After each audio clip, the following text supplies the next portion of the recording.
Bien, damos la bienvenida al economista Diego Borja. Él es candidato a la vicepresidencia de la República por la Revolución Ciudadana. Economista, bienvenido, gracias por estar nuevamente. Esta vez sí lo recibimos con aire acondicionado, porque en diciembre que estuvo todavía estaban los apagones, ¿se acuerda? Así fue, estaba un poquito más calorcito aquí, porque yo le digo, yo paso frío en Guayaquil por el aire acondicionado que lo ponen tan alto, ¿ah? Sí. Más frío que Quito. Más frío que Quito. En ciertas partes. Bueno, aquí es un poco fresco nomás. Economista, ¿cómo anda la campaña? Bueno, estamos con una campaña muy extenuante, sumamente intensa, ¿no? Son pocos días de campaña, ya nos faltan virtualmente 9 días para el cierre de campaña el 6 de febrero, pero recorriendo todo el país, escuchando mucho, escuchando a la gente, qué es lo que la gente quiere, qué es lo que la gente propone, y también nosotros haciendo nuestra propuesta de solución. Y bueno, ¿y cómo está el país cuando ustedes recorren provincias, ciudades? ¿Cómo encuentran al país? Bueno, este momento lo que le puedo decir que es uno de las mayores preocupaciones que tiene la gente es sobre esta noticia amarga para el Ecuador, que es la posible expulsión de compatriotas, ¿no? Hoy día incluso los medios de comunicación ya reseñan que estaríamos en una situación grave. Hay como 32,000 ecuatorianos que podrían ser expulsados. Esos son los que tienen algún pasado judicial, pero creo que están expulsando a todos los que encuentran sin documentos. O sea, acá la forma es criminalizar a los inmigrantes y expulsarlos a todos. Ahí no es que van a expulsar a los de un pasado judicial o quienes tengan problemas con la ley. Ahí cae todo el mundo. Y entonces en ese sentido yo le quiero señalar al país que cuando seamos gobierno, nosotros vamos a poner en marcha un plan de acogida emergente a los migrantes. Como el plan retorno que existía, ¿no? Un plan emergente en el cual primero usted pueda darles apoyo psicológico a personas que han tenido primero un gran sufrimiento a la ida y ahora un gran sufrimiento a la venida. Apoyo de salud psicológica, de salud física también. Apoyo a las familias. Mucha gente ha salido del Ecuador por presiones de distinto estilo, incluyendo presiones de seguridad, vacunas, de extorsiones, y va a estar en complicación el momento de regresar. Entonces, centros de acogida seguros, trabajando con los gobiernos locales, un plan de crédito específico para reinserción en el sistema productivo de los migrantes, un plan en el cual se les limpie los procesos de endeudamiento que han tenido, porque muchos de ellos también salieron porque las condiciones económicas generaron imposibilidad de pago de deudas. Muchos de ellos. Entonces, un plan de acogida emergente para los ecuatorianos, a diferencia de lo que hace el gobierno de Noboa, que en vez de ir a darles una palabra de aliento, a darles la mano, a decirles que vamos a usar la fuerza de consular, diplomática para protegerlos, él fue a ostentar la relación con el presidente de los Estados Unidos. Yo creo que aquí también es muy importante decir que la mayor parte de nuestros migrantes son gente trabajadora, es gente laboriosa, no es gente que va con problemas delincuenciales, ni mucho menos, la mayor parte, y que también hay que trabajar con las autoridades norteamericanas para la regularización de los migrantes y hacia el futuro también un plan para que haya migración regular, pues, ¿no? Hay muchos ecuatorianos que van a los Estados Unidos son necesarios para la economía norteamericana, muchísimos, y entonces ir con migración regular también está dentro de nuestros planes. Casualmente, dentro de esta historia ecuatoriana, nosotros podemos avisorar dos grandes momentos de éxodos migratorios. La primera en 1999, producto del feriado bancario, que fue uno de los mayores éxodos, si se quiere, fundado en temas exclusivamente económicos. Las condiciones económicas que destrozó prácticamente el feriado bancario y que fueron casualmente un gobierno de derecha, un gobierno neoliberal, motivaron a que nuestros ecuatorianos emprendan la huida del país buscando mejores lugares, no solamente en Estados Unidos, sino luego en Europa. Pero a partir de los nuevos gobiernos, y no voy a hablar de los 10 años del periodo de la Revolución Ciudadana, en donde más bien la gente volvía, regresaba, retornaba a su país, viene ya este tema de inseguridad, ¿no? Entonces, si hay que hacerle una lectura, economista, a las condiciones en las cuales se encuentra Ecuador en este momento, desde la economía, desde la situación del desempleo, desde la garantía, por ejemplo, de la prestación de una seguridad social digna, de una asistencia en salud digna, y el tema de la seguridad, tenemos un enero con 25 muertes diarias. el mes más catastrófico en los últimos 3 años y estamos empezando el año. ¿A qué van a retornar en este caso los migrantes? Incorpora, usted ha dicho, hay un plan emergente, pero ¿cuál es la realidad? ¿Cómo vamos a evitar que más mentes, más ciudadanos económicamente productivos huyan? Porque esa es la palabra. Huir de un país que no les garantiza absolutamente nada, con visión de un gobierno de gobiernos que en los últimos 3 periodos no han hecho absolutamente nada para mejorar las condiciones de vida de los ecuatorianos. Primero, la acogida emergente es por la expulsión, que es la política en este momento del gobierno del presidente Trump en los Estados Unidos, que es una expulsión obviamente forzosa, es una deportación, porque él ha decidido como política migratoria dar esta señal de deportación a los extranjeros. Entonces nosotros queremos acoger de manera emergente a nuestros hermanos para que vengan en condiciones dignas, que no vengan tratados como delincuentes, que no vengan tratados como basura, que es lo que hemos visto en muchas imágenes denigrantes para los inmigrantes en los Estados Unidos. Entonces el plan de acogida emergente es un retorno digno y acá, una vez acá, es un retorno protegido, reunificación de familias, apoyo psicológico, apoyo de salud, apoyo económico, créditos, el problema de la limpieza de las deudas, etcétera, ¿no? Entonces ese es el plan de acogida emergente. Lo segundo es lo que usted menciona. ¿Cómo hacer que este país deje de expulsar a los ecuatorianos, como que sobrara la gente? Entonces ahí tenemos evidentemente una visión distinta a la forma como ha sido tratada la economía en los últimos años, que es el principal problema económico que tiene el Ecuador es el empleo.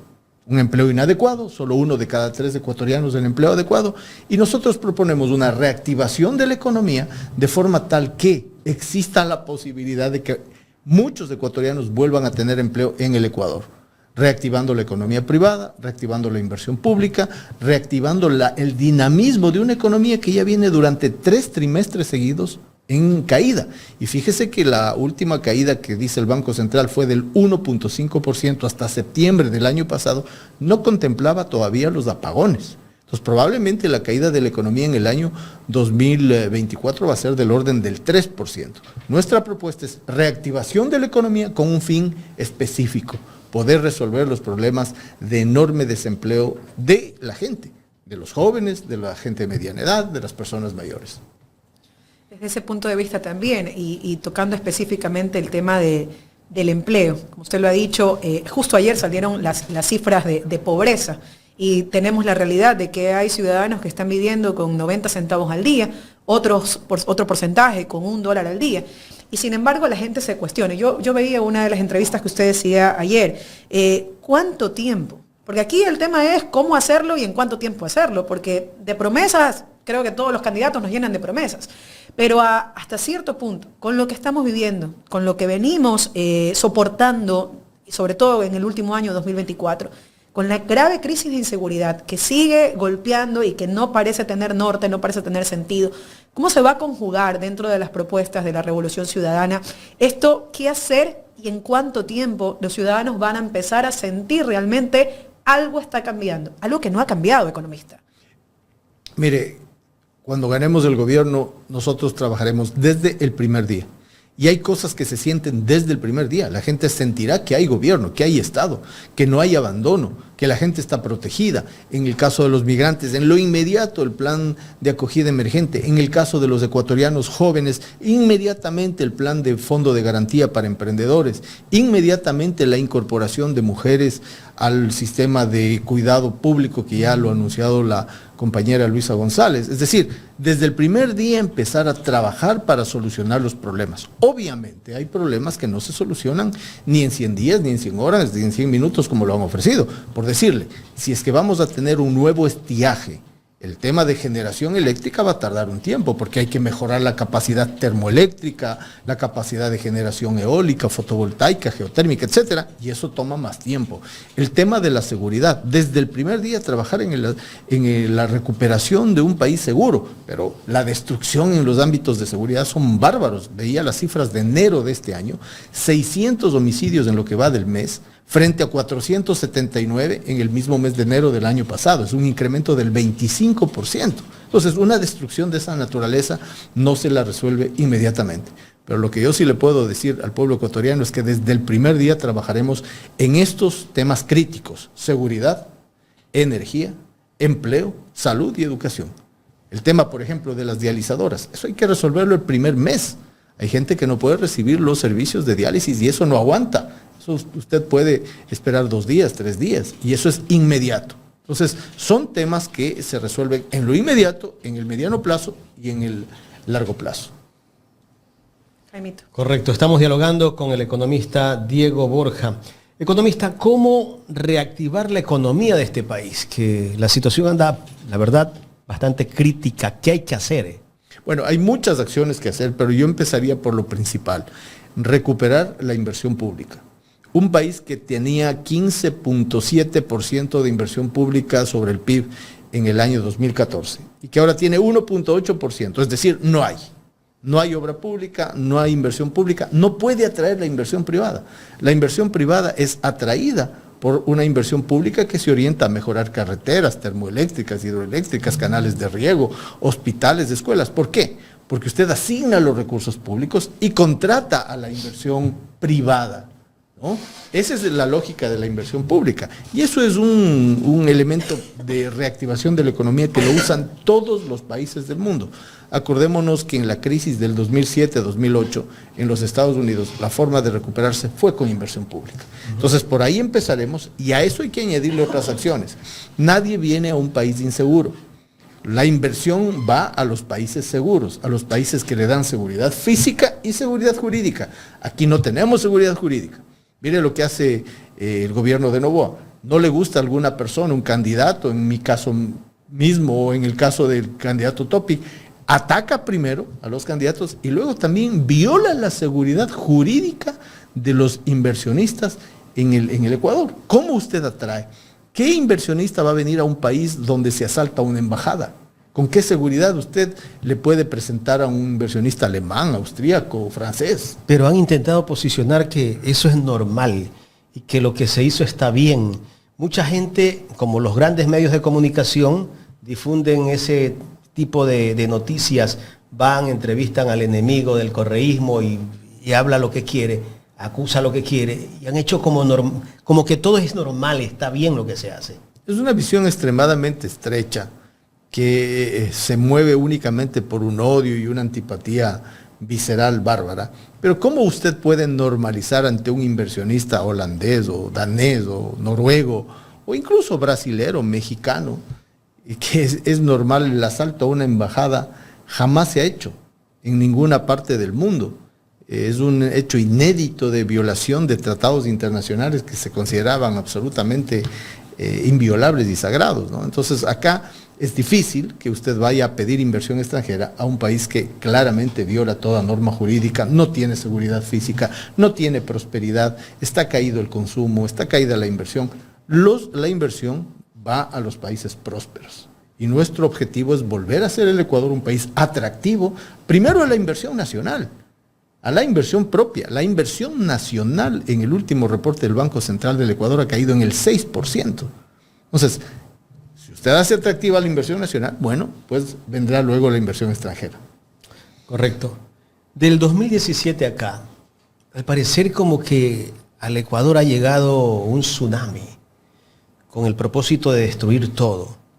Porque si usted va a una institución pública, solamente con entrar al baño de esa institución usted identifica las condiciones en que está esa institución. No hay mejoras, no hay plan de mejora. Ese es tal vez es el plan que ha tenido cierta derecha en destruir todo lo que se construyó. Yo creo que aquí hay dos elementos. El uno, hay una destrucción monumental porque hubo una política de odio que primó frente a lo que hizo el gobierno de la Revolución Ciudadana. Entonces, ámbitos en los que se lograron grandes avances, como el ámbito institucional, por un tema de odio político, ¿no?, se destruyeron. Y el otro es el gran negocio de la quiebra.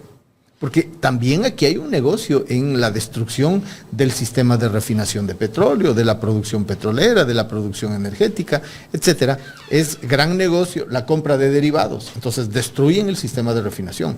Es gran negocio, mire, estos negociados con la compra de electricidad de última hora, spot, ¿no? Los contratos de Progen. Los contratos de Progen y otros barcazas que vinieron sin contrato. La propia Primicias, ¿no? Dice que hay 860 millones de dólares en contratos de emergencia. ¿Cuánto de eso es un gran negocio de la quiebra? Usted tiene estos dos elementos. Y son además procesos que se han hecho en ese contexto de emergencia de manera directa, es decir, sin realmente someterse al escrutinio o a la transparencia de los procesos públicos de licitación. Y esto ya marca mucho porque, casualmente, nada prospera en este país, pero las compras públicas de emergencia de dedo sí, las exportaciones de banano sí. Entonces, ¿a qué estamos jugando en un gobierno que aparentemente dice, se muestra incompetente en ciertas cosas, pero es habilidoso para otras? Y esas cosas que son aparentemente habilidosas son estos contratos entregados a dedo que casualmente van a parar a compañías o empresas relacionadas al gobierno nacional, a la tía, al primo, al familiar, al amigo. Tal como usted está diciendo. Porque mire, se llenan la boca con que el Ecuador no tiene plata. Pero tiene plata para estos adelantos a Progen, tiene plata para estos contratos de emergencia, no se vigila en el sistema aduanero qué sale del Ecuador y entonces nos enteramos por medios extranjeros que la gran cantidad de droga que sale desde América Latina sale desde el Ecuador. Entonces, claro, usted tiene aquí todo un contexto de destrucción institucional, uno por el odio político y dos por el gran negocio también. ¿Y esa droga por dónde sale? ¿Por qué puerto sale esa droga? Bueno, de lo que se sabe, de lo que nos informan en el extranjero, sale desde acá, ¿no? Desde Guayaquil, Pozorja y en muchos casos de Manta. Exactamente. ¿Y quién controla los puertos? ¿Quién controla las fronteras? Porque aquí resulta que cualquier cosa la culpa es del otro, pero el gobierno no tiene la culpa. ¿Quién controla la frontera? Tal vez debería ser las Fuerzas Armadas. Mire, aquí lo que estamos viendo es un dejar hacer, dejar pasar de muchas cosas, porque bien se ha llevado por el odio, como dijo un expresidente, nuestro objetivo es la destrucción de la fuerza correísta. ¿Cómo puede ser la destrucción de una fuerza política el objetivo de un país? Aunque una fuerza política que tiene bases, además. Y además una fuerza política importante, la primera fuerza política en la Asamblea Nacional. Entonces, cuando hay ese móvil del odio, terminamos pagando los platos rotos todos los ecuatorianos. ¿Cuánto le ha costado al Ecuador este odio? ¿Cuántos hogares están de luto por algo que es irrecuperable, la vida humana? Usted puede recuperar las represas, puede recuperar los bienes materiales, la vida no. Y aquí en el Ecuador tenemos hogares enlutados todos los días. Y casualmente eso, economista, hay quienes dicen, por ejemplo, en este mensaje del gobierno nacional, pero es que ya pagó, ya le pagó a Solca, ya le pagó a las dializadoras. No le paga sí, todo. Pero ¿cuándo le pagó? Porque es que si yo te tengo muriendo de hambre un año y te pago lo que te debo en diciembre, pues ya te moriste de hambre un año. Y en el caso de las personas, de los enfermos de cáncer, de las personas que no pudieron acceder a los prestadores de salud, las personas que se quedaron en la precariedad, las personas que perdieron su empleo, las personas que murieron por causa de no tener acceso a la diálisis, ya se murieron. Y parece a nadie importarle. Entonces, esto no es de hacer cuando a mí me plazca, también es de hacer cuando debo hacer. Por eso rescato sus palabras. Un gobierno se necesita sentar y empezar a trabajar. No es que entré en noviembre del 2023 y en diciembre me acordé que era presidente, porque todo el tiempo pasé siendo candidato. Y usted se puede darse cuenta, él sabía perfectamente, me refiero a Daniel Noboa, que tenía un año de tiempo para resolver problemas. Y él dijo: yo sé de electricidad, no sabía nada. Yo sé de seguridad, no sabía nada. Yo sé de generar empleo, no sabía menos nada. Entonces, quiere repetir, yo siempre lo digo y lo vuelvo a decir acá, ventajosamente solamente ha estado un año, porque 4 años de esta línea hubiera sido una destrucción incluso mayor de la que tenemos. En todos los ámbitos que usted quiera, todos.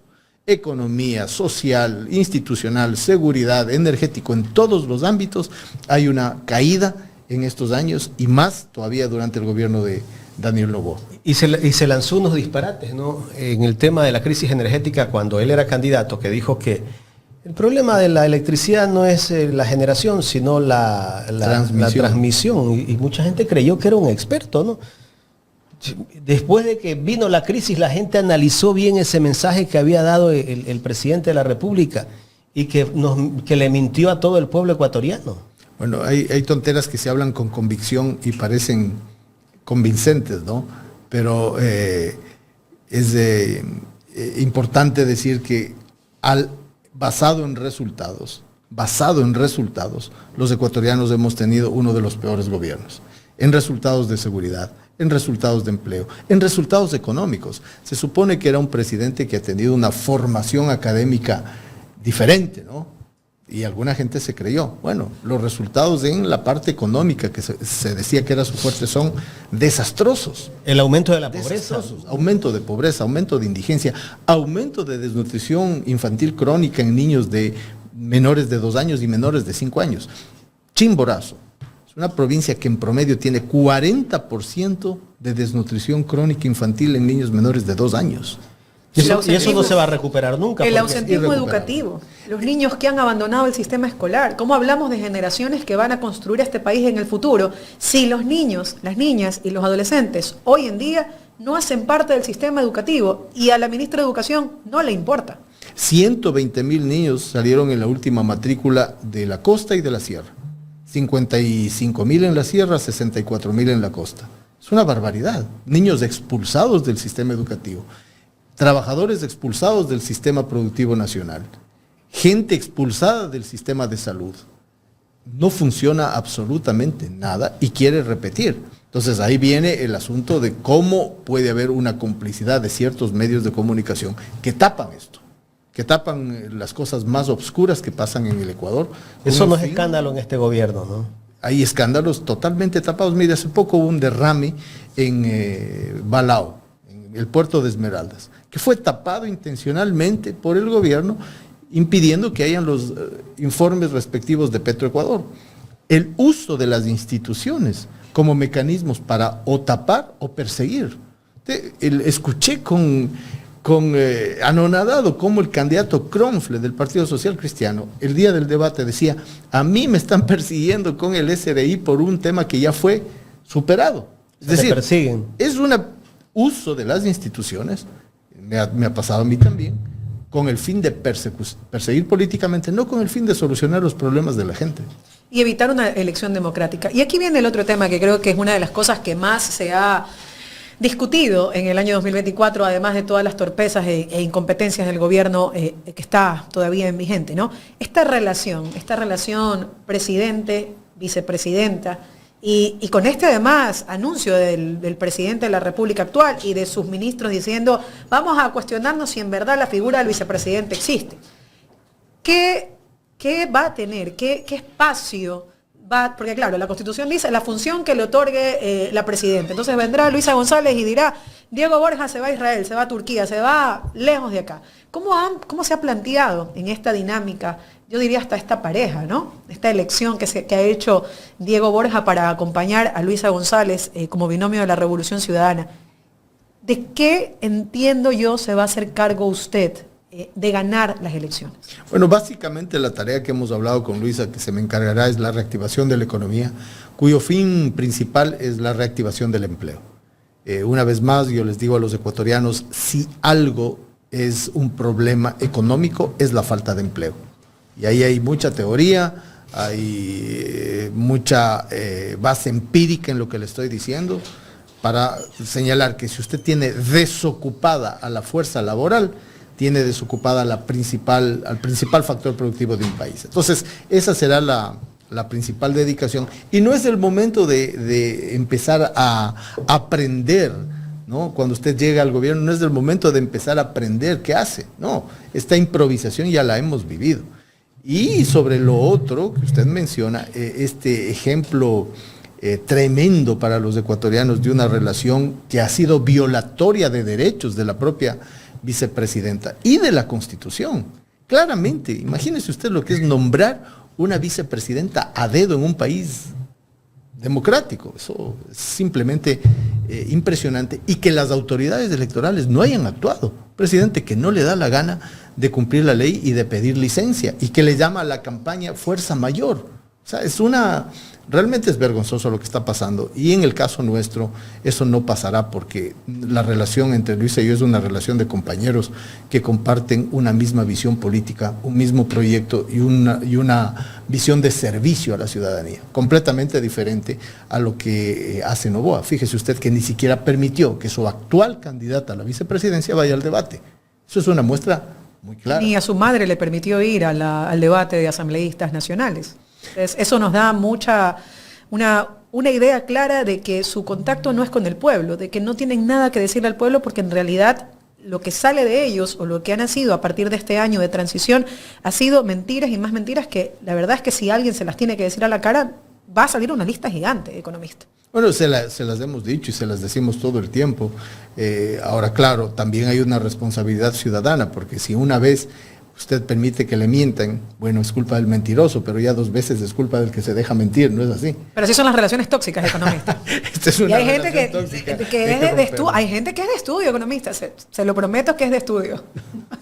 Claro, también hay un daño psicológico, no habría que acusarle también. Es el odio, creo que más allá de cualquier cosa, y rescato sus palabras, una población que se deja llevar por el odio, que se deja llevar por seguir en ese sentimiento perverso, maligno, dañino, de no realmente darse cuenta que su decisión visceral no es por él, no es que a mí me gusta sentirme bien y yo pueden despotricar contra los gobiernos que pasaron, pero de ahí a que tus decisiones democráticas enloden, estanquen y destruyan al pueblo, a la población, al territorio que se supone que tú debes amar.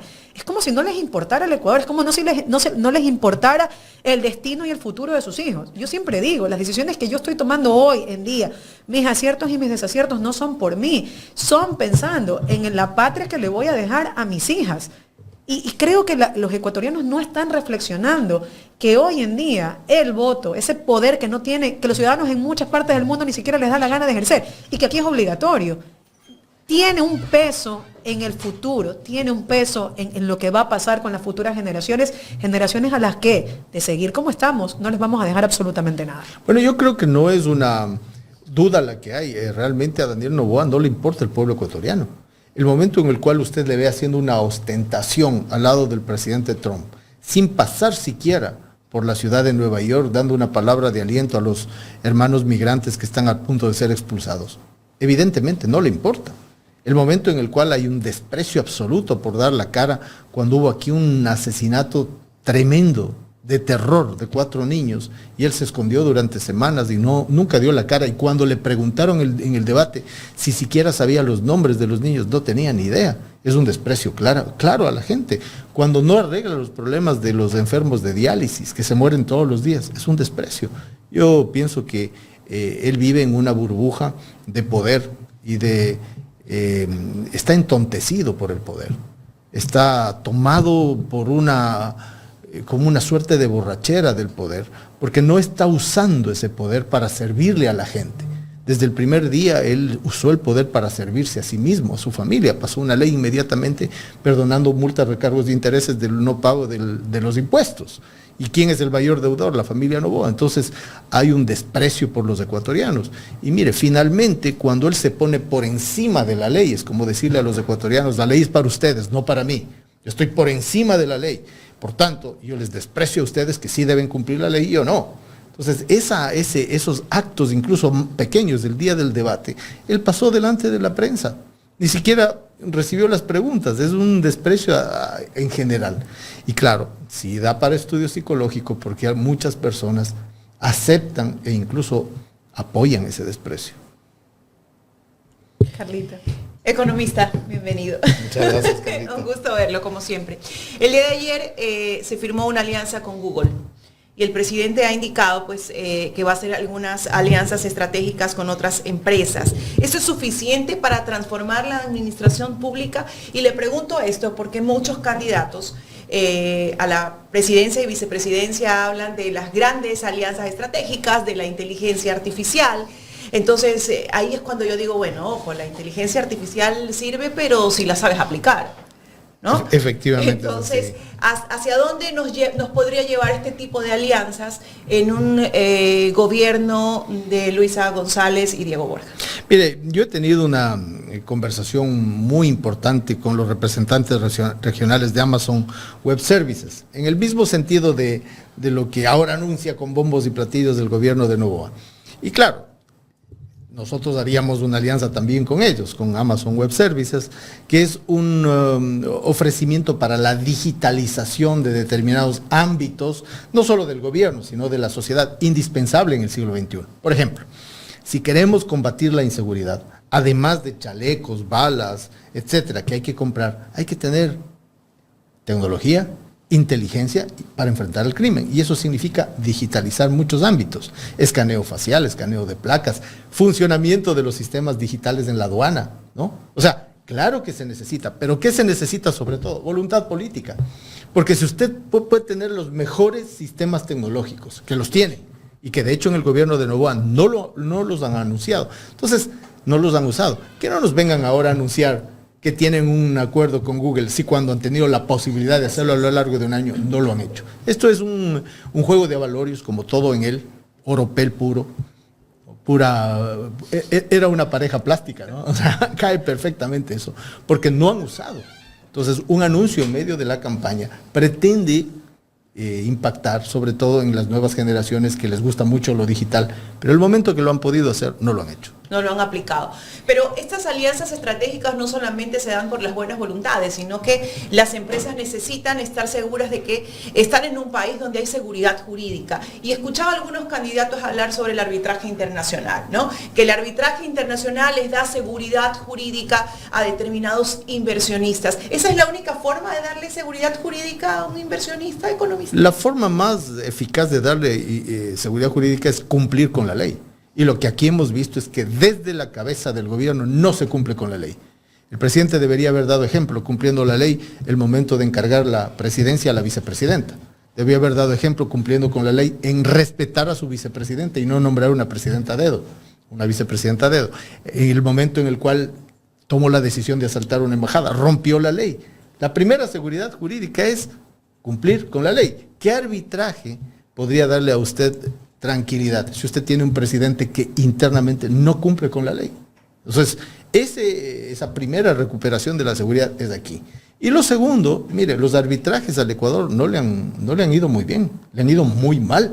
Empresas que incluso han incumplido con el Ecuador, le pongo uno con nombre y apellido, Perenco, incumplió con el Ecuador, le demandó en un sistema de arbitraje internacional y le ganó, porque hemos tenido procuradores, abogados del Estado, que no son abogados del Estado, sino son abogados de esas empresas. Y que se venden a los intereses de estos organismos internacionales. Entonces, el arbitraje tiene que servir, o los tribunales de arbitraje tienen que servir para que estemos los dos ¿Está de protegidos? acuerdo con el arbitraje? Yo no, para absolutamente nada, absolutamente nada. De hecho, está prohibido en nuestra Constitución, ¿no? Deberíamos tener un sistema de arbitraje regional, donde estemos seguros de que los sitios del arbitraje van a ser árbitros. Porque es que siempre los países latinoamericanos y el Ecuador en particular han perdido los arbitrajes en centros como el CIADI, ¿no? Entonces, sí, es una pregunta que hay que hacerse, porque sí, seguridad jurídica sí, primero cumpliendo con nuestra ley, y seguridad jurídica también para el Estado ecuatoriano, pues. Pero más allá de eso también, el llegar a un arbitraje, llegar a una instancia de resolución de conflictos es porque se ha originado un problema. Y la verdad es que si nosotros tuviéramos también como ciudadanos y como gobierno, como instituciones públicas, el respeto a las normas, el respeto a las cláusulas contractuales, el respetar lo que tengo que hacer y lo que tengo que cumplir. Porque a mí me demandan, o al Estado lo demandan por sus incumplimientos. Y esto no solamente en el tema comercial o en el tema de instituciones privadas, en negocios de privados.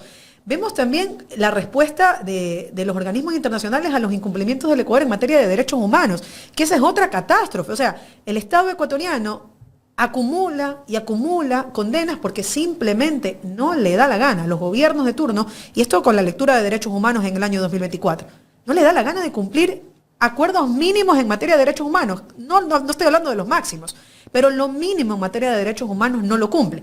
Y esas responsabilidades, economista, ¿quién las termina pagando?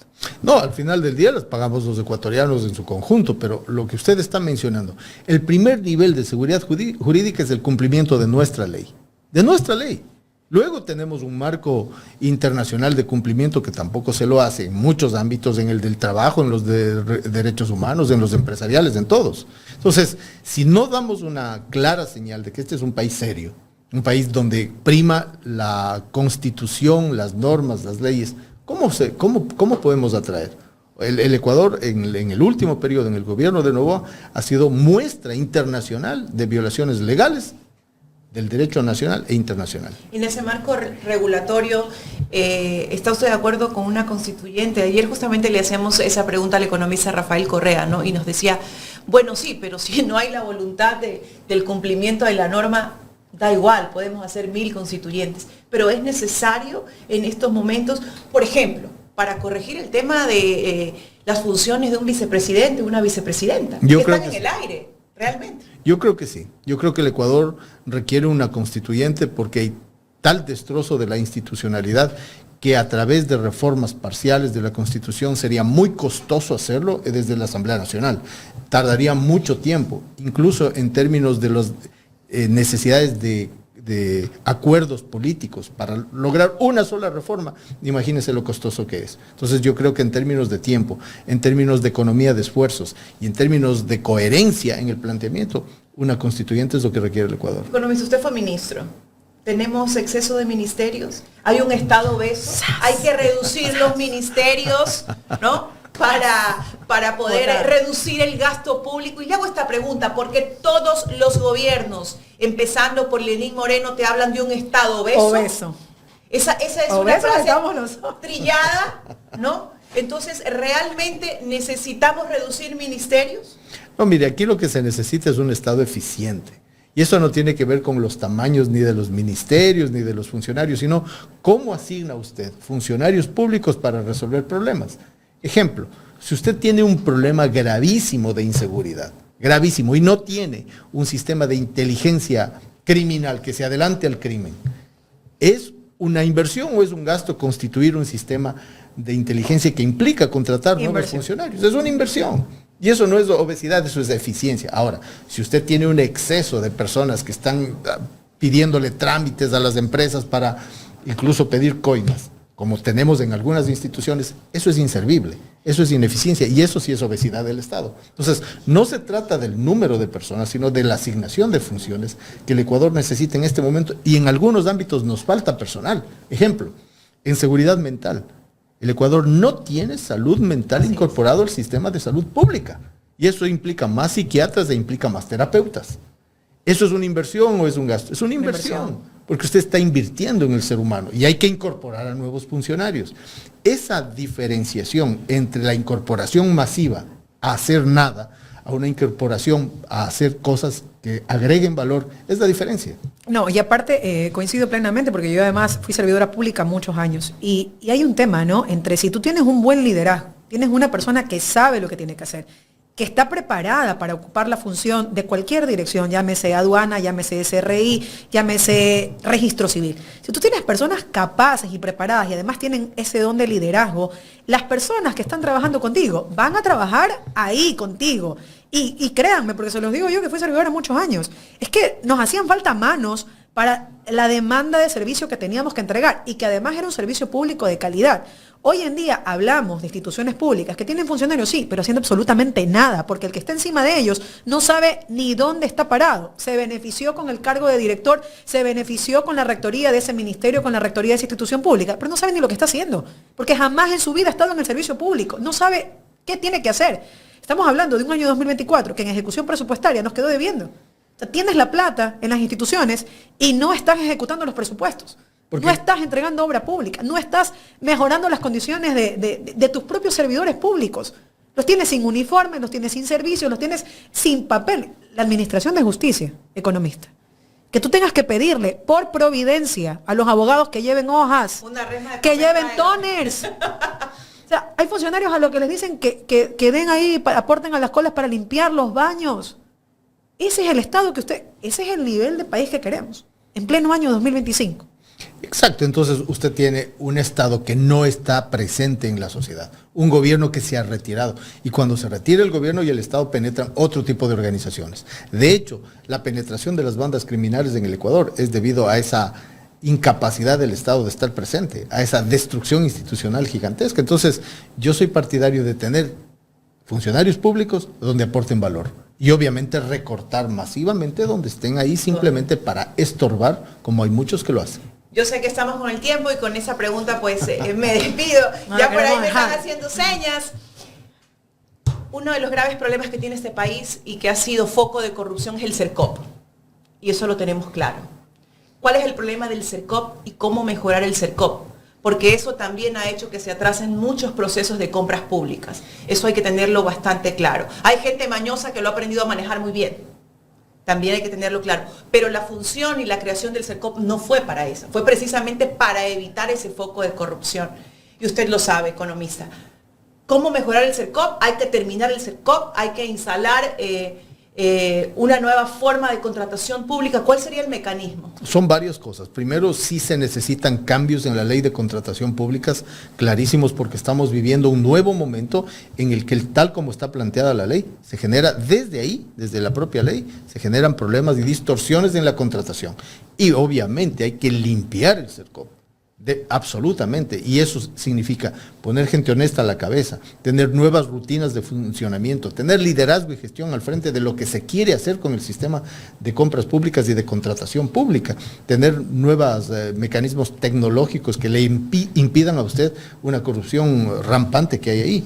Eso significaría una reingeniería radical del CERCOP. Que es importante en estos momentos, porque esos son los problemas más grandes de corrupción que vive el país, y muchos se han hecho pues millonarios a costa del CERCOP y con dinero público. Y hay empresas que todo el tiempo están ganando, ¿no?, los concursos, y no se da chance a otras empresas que podrían hacerlo incluso mejor.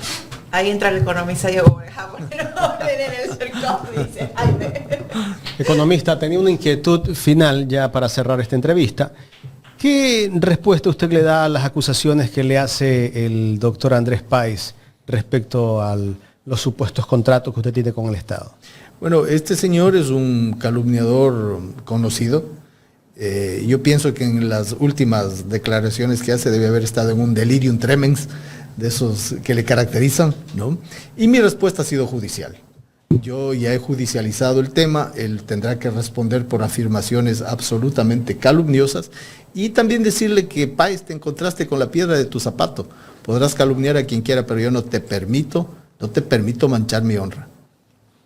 Muchísimas gracias, economista, por haber venido acá de manera presencial nuevamente. Gracias a ustedes.